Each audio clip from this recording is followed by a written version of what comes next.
오늘은 구원을 받으리라. 구원을 받으리라 하는 제목으로 우리 하나님 말씀 함께 나누도록 하겠습니다. 우리가 복음을 듣고 또 복음을 믿고 복음을 알고 복음으로 살아간다 하는 것이 굉장히 큰 은혜인데 이루 말할 수 없는 은혜입니다. 왜냐하면 우리의 죄악과 우리의 본성을 보건대 하나님께서 우리를 멸망에 그냥 빠지게 놔둔다 하더라도 우리가 할 말이 없는 존재들이기 때문에 그렇습니다. 왜냐하면 우리는 생각하는 것마다 죄고 말하는 것마다 죄고 또 행하는 것마다 죄이기 때문에 지금 하나님께서 심판을 내리셔서 우리를 지옥에 보내신다고 해도 할 말이 없죠.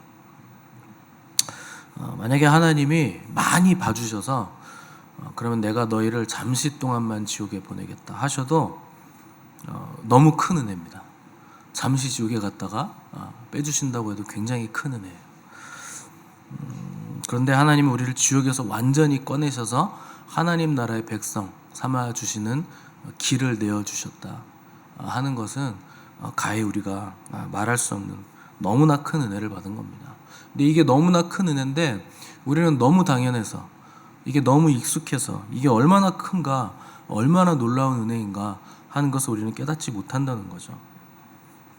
사도 바울은 이 놀라운 복음을 전하기 위해서 이게 너무 크니까 내 일생도 내 생명도 아깝지 않다 하는 고백을 하면서 이 복음을 전하기 위해서 이 복음을 듣지 못한 수많은 자들에게 살 길을 내어주기 위해서 자기 일생을 바친 사람이죠. 특별히 그가 전한 복음을 통해서 고린도 교회가 세워졌는데 이 고린도 교회는 바울이 개척한 교회 중에서 가장 부흥한 교회였고 또 성령의 은사도 가장 활발하게 나타났던 교회였습니다. 근데 가장 부흥했고 활발했던 만큼 문제점도 굉장히 많았던 교회였는데 가장 큰 문제는 이제 당파의 문제가 있었고 그 다음에 문제는 은사의 문제가 있었던 거죠.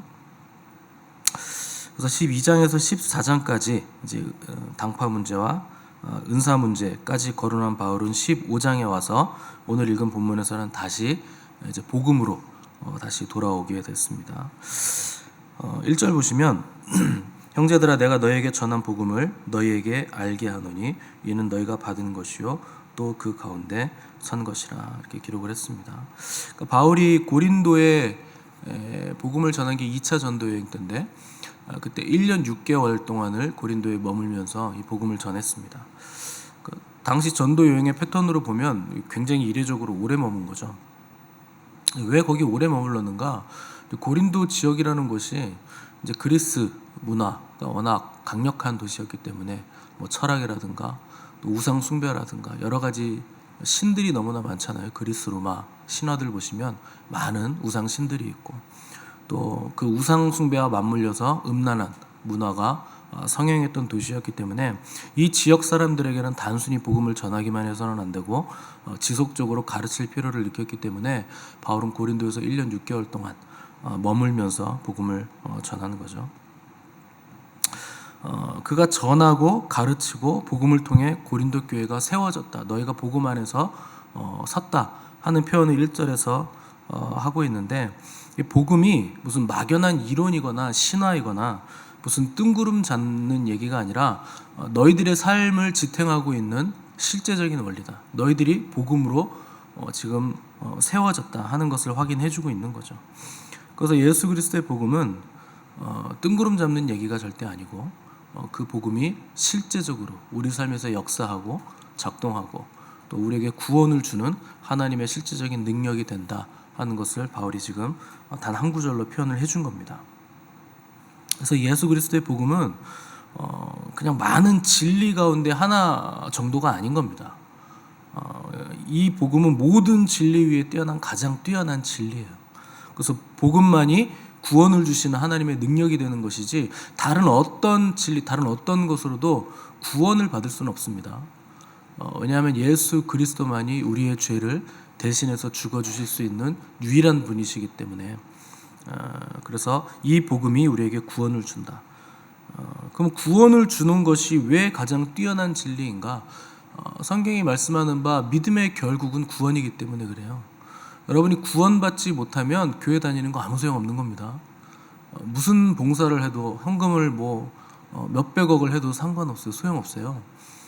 결국에 영혼이 구원받는 것, 그게 믿음의 결국이고, 하나님이 우리에게 주시고자 하는 것은 다른 거 아닙니다. 우리가 구원받는 것, 하나님과 함께 거하면서 영원한 축복된 삶을 사는 것, 그것이 하나님의 유일한 목적이고 예수 그리스도의 복음의 이유이기 때문에 우리가 이 구원을 제쳐놓고서 다른 것들을 논하고 다른 진리를 우리가 뭐 아무리 깊이 연구한다 해도 그건 다 뜬구름 잡는 얘기고 소용없는 얘기라는 거예요. 그래서 복음이 실제라는 건 우리의 구원이 실제라는 얘기입니다. 그래서 기독교 신앙의 내용에는 우리가 연구해야 될 무궁무진한 주제들이 있죠. 많은 얘기들이 있지만 그 모든 주제를 압도하는 단 한 가지를 꼽으라고 한다면 단연 예수 그리스도의 복음. 이게 가장 중요한 것이고, 이 복음만이 다른 모든 진리를 이해하는 토대를 우리에게 제공을 해주는 겁니다. 이것 없이 다른 것들을 아무리 이해하려고 해도 이해가 되지 않는 겁니다. 그래서 여러분들이 오늘 우리가 어떻게 이렇게 자유롭게 예배를 드릴 수 있는가 생각을 해보신다면 예수 그리스도의 복음 때문에 이렇게 된 거예요.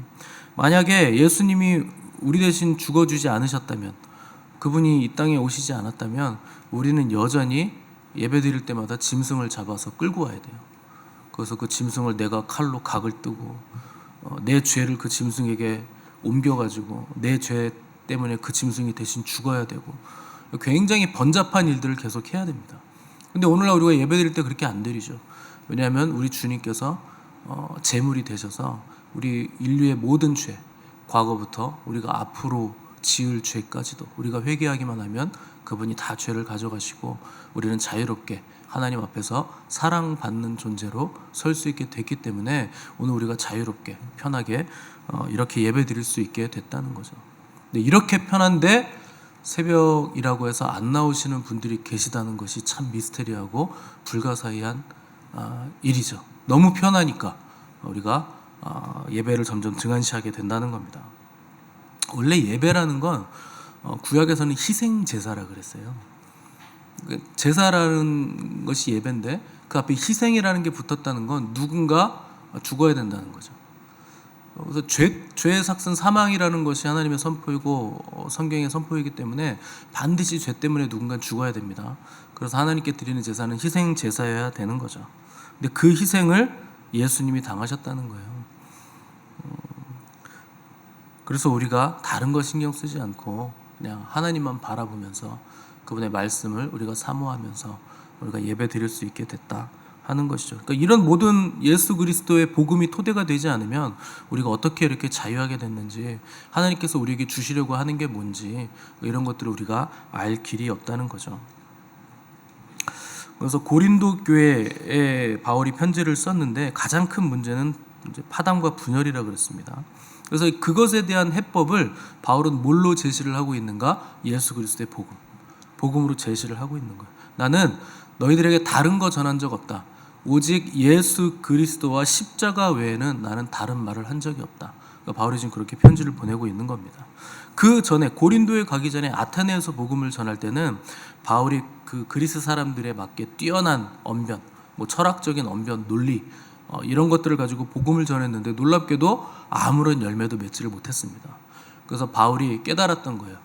이게 원색적이고 사람들 보기엔 우스워 보여도 십자가 복음을 날것 있는 그대로 전하는 것이 가장 능력 있는 것이구나 하는 것을 바울이 깨달은 것이고, 그래서 고린도 교회 복음을 전할 때는 나는 오직 예수 그리스도의 십자가 복음 외에는 다른 것을 전하지 않았다. 그런데 그 복음이 너희들에게 능력이 되게 나타나서 너희들이 고린도 지역에 교회가 세워지고 그 복음에 기반해서 너희들이 지금 삶을 살아갈 수 있게 됐다 하는 것을 지금 고린도전서 15장에서 편지로 쓰고 있는 거죠. 그러니까 복음을 있는 그대로 전했더니 거기에 능력이 나타나더라는 거예요. 그래서 이게 유식한 사람들에게는 무식해 보이는 것이고 뭐 표적을 찾는 자들에게는 거리끼는 것이지만, 그러나 십자가 복음만이 우리에게 구원을 주시는 하나님의 능력이다. 이것을 토대가 되지 않으면 다른 어떤 것도 능력으로 나타날 수 없다 하는 것이 복음의 놀라운 부분이라는 겁니다. 때문에 고린도 교회 성도들이 다시 돌아가야 될 곳은 어디냐? 십자가 복음, 예수 그리스도의 복음이죠. 오늘날 교회가 다시 돌아갈 곳이 어딘가? 예수 그리스도의 십자가 복음, 그 복음으로 다시 돌아가야 되는 겁니다. 교회 안에 수많은 분쟁과 아픔들이 있죠. 근데 우리가 복음으로 돌아가지 않으면 그것들을 해결할 방법이 없다는 거예요. 십자가라는 건 그 죽음이잖아요.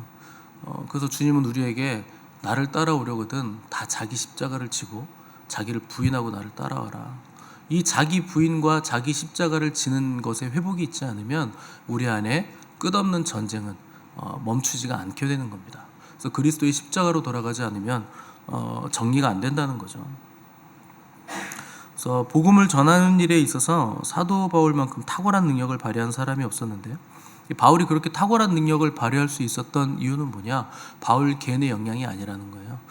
십자가 복음, 예수 그리스도의 복음 그 자체의 능력 때문에 탁월한 역량이 나타나고 열매가 맺어졌다 하는 것이죠.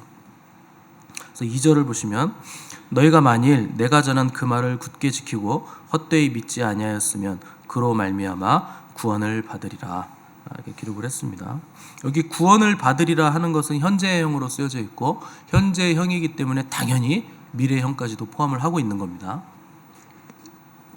결국은 너희가 구원을 받으리라는 것은 받았다는 것도 아니고 지금 받고 있고 앞으로도 구원을 받게 될 것이다 하는 시제를 써놓은 거예요. 그리고 성경을 여러분 잘 보시면 구원에 대한 부분을 쓸 때 시제가 막 뒤죽박죽이에요. 어떤 때는 구원을 받았다 과거형으로 써있고 어떨 때는 구원을 이뤄가고 있다는 현재형으로 써있고 어떨 때는 구원을 받게 된다 하는 미래형으로 써있죠. 왜 그럼 시제가 그렇게 뒤죽박죽 엉켜있는가? 구원이 3개가 있어서 그래요. 뭐 잘 아시겠지만 복습을 해봅시다. 우리가 과거에 받은 구원을 칭의라고 합니다. 예수 그리스도께서 나를 위해 죽으셨음을 믿었을 때 예수 그리스도의 의로움이 나에게 오고 나의 죄가 그리스도에게로 넘어가는 거예요. 그래서 하나님이 나를 보실 때는 누구를 보시는 것이냐? 예수 그리스도의 의를 보시는 거죠. 그래서 너는 의로운 존재다 라고 칭해 주시는 것, 그게 칭의입니다. 이게 우리가 과거에 받은 구원, 우리가 예수 그리스도를 믿었을 때 받은 구원이죠. 근데 현재 이뤄가는 구원이 있습니다. 그 이제 성화라고 하죠. 그래서 우리가 거룩한 삶을 구원받은 자로서 마땅히 거룩한 삶을 살아가는 것. 마치 우리가 대한민국에 태어나면 대한민국의 법을 지키면서 살아가야 되는 것처럼 하나님 나라의 백성으로 태어났기 때문에 하나님 나라의 법을 지키는 삶을 살아가는 것을 우리가 거룩한 삶이라 그래서 현재 받아가는 구원 성화라고 부르는 겁니다. 그리고 앞으로 얻게 될 구원이 있는데 미래에 받을 구원을 우리가 영화라고 부르죠. 영광스럽게 변화되게 될 것이다. 우리가 장차 얻게 될 궁극적인 구원을 영화라고 부르죠. 이 칭의와 성화와 영화, 과거에 받은 구원과 현재 이뤄가는 구원과 미래에 받을 구원이 성경에서 전체적으로 다 나와 있으니까 구원에 관해서 말할 때 시제는 다 엉켜 있는 거예요. 어쩔 때는 미래의 구원을 말하고 어쩔 때는 과거의 구원을 말하고 어쩔 때는 현재 이뤄가는 구원을 말하기 때문에 시제가 엉켜 있는 거죠. 이 구원의 3가지 가운데 어느 거 하나라도 무시하거나 무너지게 된다면 구원을 바라보는 관점도 왜곡되고 우리의 구원 자체가 다 무너지게 돼 있다 하는 것을 우리가 기억을 해야 됩니다. 그래서 결국에 베드로도 같은 말을 했는데 믿음의 결국은 구원이죠. 이 구원이 없으면 우리가 하는 모든 것들 다 허무한 거예요. 그래서 구원이라는 건 뭡니까? 결국 회복되는 거예요. 원래 하나님께서 창조하셨던 그 창조의 모습 원형대로 회복되는 것이고 하나님과 가장 극진한 기쁨과 행복 가운데서 영원토록 살아가게 되는 것, 그걸 구원이라고 부르는 거죠. 이게 없으면 다 무의미한 겁니다. 그래서 복음은 뭐를 주시는 하나님의 능력인가? 구원을 주시는 하나님의 능력이라. 복음은요 우리에게 다른 거 주는 거 아니에요. 이 구원을 준다는 거예요. 다른 약속을 해주는 거 아닙니다. 구원의 약속을 우리에게 해준다는 거예요. 뭐 실생활에 필요한 어떤 것을 공급해주는 정도가 아니라 지옥의 심판에서 건짐받는 길을 우리에게 제시해 주는 게 이 구원의 약속이라는 거죠. 근데 육에 속한 사람들은 내세를 더 중요하게 여깁니다.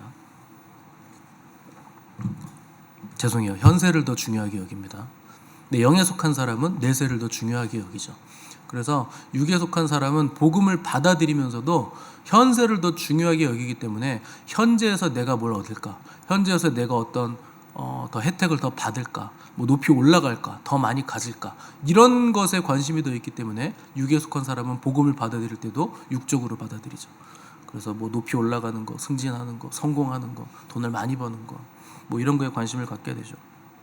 그래서 복음을 자기 개발에 적용하기도 하고 심리학에 적용하기도 하고 또 자기 사업하는데 복음을 써먹으려고 하기도 하고 뭐 이런 행태들을 보인다는 거죠. 당연히 복음은 현실에서도 복음으로서 기능을 합니다. 그리고 현실에서도 여전히 복음은 능력이 있죠. 그러나 복음의 궁극적인 목적은 예수 그리스도 우리 주님과 그분으로 인해서 우리에게 주어진 영생에 관한 겁니다. 그것이 복음의 능력이에요. 그것이 복음의 약속입니다. 그래서 바울은 2절에서 너희가 복음을 굳게 지키고 헛되게 믿지 않았으면 구원을 받으리라. 구원을 받는다는 거예요. 그래서 복음의 능력은 결국 구원에 있다 하는 걸 우리가 거듭거듭 강조하고 거듭거듭 기억을 하셔야 됩니다. 그러면 우리가 칭의를 얻었으니 한번 구원 받았으면 이제 다 구원 받겠네요 라고 얘기하시는 분들이 많은데 그게 구원파입니다. 오늘날 한국 기독교는 구원파 교리를 왜 그렇게 자꾸 채택을 하시는지 모르겠는데 한번 구원 받았다고 해서 구원 받는 게 아니고 현재 이뤄가는 구원, 성화의 삶을 치열하게 살아가셔야 되고 그리고 앞으로 다가올 미래에 받을 구원 영화까지도 우리가 입어야 그 구원을 받아야 온전한 구원을 받게 되는 겁니다. 과거에 받은 구원 칭의가 아무리 온전하다고 해도 지금 내가 거룩한 삶을 살아가면서 하나님과 동행하는 삶을 살아가지 않으면 그 사람은 구원에서 멀어진 거예요. 그래서 구원은 누가 받느냐? 오늘 바울의 표현처럼 너희가 복음을 굳게 지키고 헛되게 믿지 않았으면 구원을 받으리라. 헛된 믿음 가지지 않고 복음을 굳게 지키면 그 사람이 구원을 받는다는 겁니다. 그래서 거듭나는 순간 우리에게는 어떤 현상들이 나타나는가? 복음에 대한 이해가 점점 깊어집니다. 그리고 순간순간 내 죄가 더 적나라하게 보이게 되죠. 그래서 내 죄로 인해서 내 마음이 상하게 됩니다. 뭐 행하는 것마다 죄고 생각하는 것마다 죄고 말하는 것마다 다 죄인데 얼마나 내가 죄인인 걸 통감하겠습니까? 근데 거기에 머물러 있으면 율법주의자가 돼요. 내 죄를 내가 바라보면서 마음이 상할 때 내 죄를 내가 더 적나라하게 보게 될 때 그때 우리에게 누가 필요하냐? 예수 그리스도가 필요하다는 걸 깨달으셔야 돼요. 그래서 나를 바라보던 시선을 걷어서 예수 그리스도를 바라보셔야 됩니다. 그래서 나에게 예수 그리스도가 필요합니다. 하나님 더 원합니다. 그래서 내 죄 때문에 내 심령은 가난해지는데 이게 아이러니하게도 그리스도를 바라보기 때문에 그분으로 인해서 내 심령이 또 기뻐지는 거예요. 그분 때문에 내가 살았구나. 내가 이제 충만해지는구나. 그래서 우리는 항상 내 믿음이 좋은지 내 믿음이 떨어졌는지 올라갔는지 죄를 지었는지 안 지었는지 내가 지금 거룩한지 안 거룩한지 항상 나에만 잡혀 있는 거예요. 근데 여러분 그건 복음이 아닙니다. 복음은 나를 보는 게 아니고 예수 그리스도를 보는 거예요. 그래서 복음은 나에게서 벗어나는 거예요. 죄악에서 벗어나는 겁니다. 그래서 나에게서 벗어나서 예수 그리스도를 바라보는 거. 나를 보면 구원하고는 아무 상관이 없어 보여요. 그게 미련한 겁니다. 어리석은 거예요. 근데 나의 어떠함 때문에 구원이 오는 게 아니고 예수님 때문에 우리에게 구원이 오는 거예요. 그러니까 예수 그리스도를 바라봐야 된다는 거죠. 그게 전부입니다. 복음은 예수 그리스도가 핵심이고 예수 그리스도가 전부이고 예수 그리스도가 토대이고 예수 그리스도가 모든 것의 모든 것이에요. 근데 이걸 사람에게 맞춘다?